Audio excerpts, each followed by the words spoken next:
السلام علیکم ورحمۃ اللہ وبرکاتہ۔ کیسے ہیں آپ سب پیارے بچوں؟ آج ہم پڑھیں گے سورۃ البقرہ کی آیت نمبر 10۔ تو چلیں آئیں شروع کرتے ہیں۔ اعوذ باللہ من الشیطان الرجیم، بسم اللہ الرحمن الرحیم۔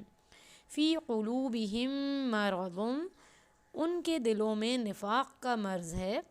فزادہم اللہ مرضا، تو اللہ نے ان کا مرض اور بڑھا دیا۔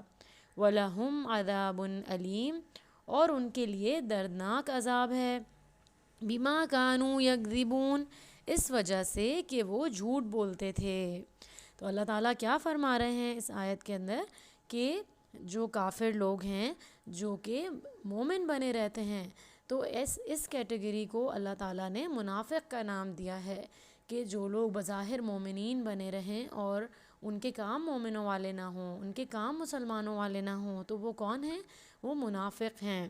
تو اللہ تعالیٰ فرما رہے ہیں کہ ان کے دلوں میں نفاق کا مرض ہے، یعنی منافقت کا مرض ہے۔ اللہ تعالیٰ اس کو ایک بیماری کہہ رہے ہیں، اور اللہ تعالیٰ فرما رہے ہیں فَزَادَهُمُ اللَّهُ مَرَضًا، تو اللہ نے ان کا جو یہ مرض تھا وہ اور زیادہ بڑھا دیا، ان کو اس مرض میں اور زیادہ کر دیا، کیونکہ یہ بہت ہی خطرناک بات ہے کہ انسان بظاہر تو مسلمان بنا رہے لیکن اس کے کام مسلمانوں والے نہ ہوں۔ اور اللہ تعالیٰ فرما رہے ہیں کہ اس کا نقصان کیا ہے؟ صرف اسی کو ہے جو انسان منافقت کا شکار ہے کہ بظاہر تو مسلمان بنا ہوا ہے لیکن عمل اس کے مسلمانوں والے نہیں ہیں، عمل اس کے جو ہے وہ مومنوں والے نہیں ہیں۔ تو اللہ تعالیٰ کہہ رہے ہیں کہ اس کا نقصان صرف اسی انسان کو ہے جو ایسا کرے گا۔ اور وَلَهُمْ عَذَابٌ علیم، ان کے لیے دردناک عذاب ہے، بہت زیادہ شدید درد تکلیف والا عذاب ہے ان کے لیے۔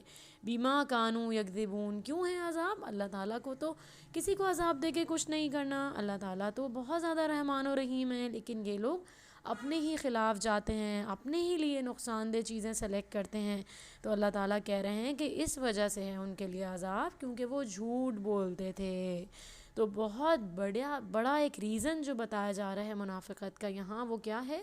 جھوٹ بولنا۔ تو آپ سب بچوں کو بھی انشاءاللہ اس چیز سے بہت زیادہ بچنا ہے کہ مذاق میں، ہنسی کھیل میں، کسی چیز میں بھی جو ہے وہ جھوٹ نہ بولیں، کیونکہ ہمیں پتہ ہونا چاہیے کہ جھوٹ بولنا جو ہے وہ کس کی عادت ہوتا ہے؟ جی، منافق کی علامت ہے، منافق انسان کی عادت ہے جھوٹ بولنا، جو بظاہر تو مومن کہے گا اپنے آپ کو، بظاہر تو مسلمان کہے گا لیکن اصل میں وہ مومن نہیں ہے کیونکہ وہ جھوٹ بول رہے ہیں۔ تو ہمیں بہت زیادہ آج سے کوشش کرنی ہے کہ ہم ہر چیز میں جھوٹ سے بچیں، کسی کا مذاق نہ اڑائیں، کسی کے برے نام نہ رکھیں، اپنے پیرنٹس کی، اپنے ٹیچرز کی، سب کی بہت زیادہ رسپیکٹ کریں، اور کبھی بھی کسی بھی چیز کے اندر جو ہے وہ جھوٹ کا سہارا نہ لیں۔ کوئی ایسی بات نہ کہیں جس کے اندر جھوٹ شامل ہو، کبھی جھوٹ کا ساتھ نہیں دیں۔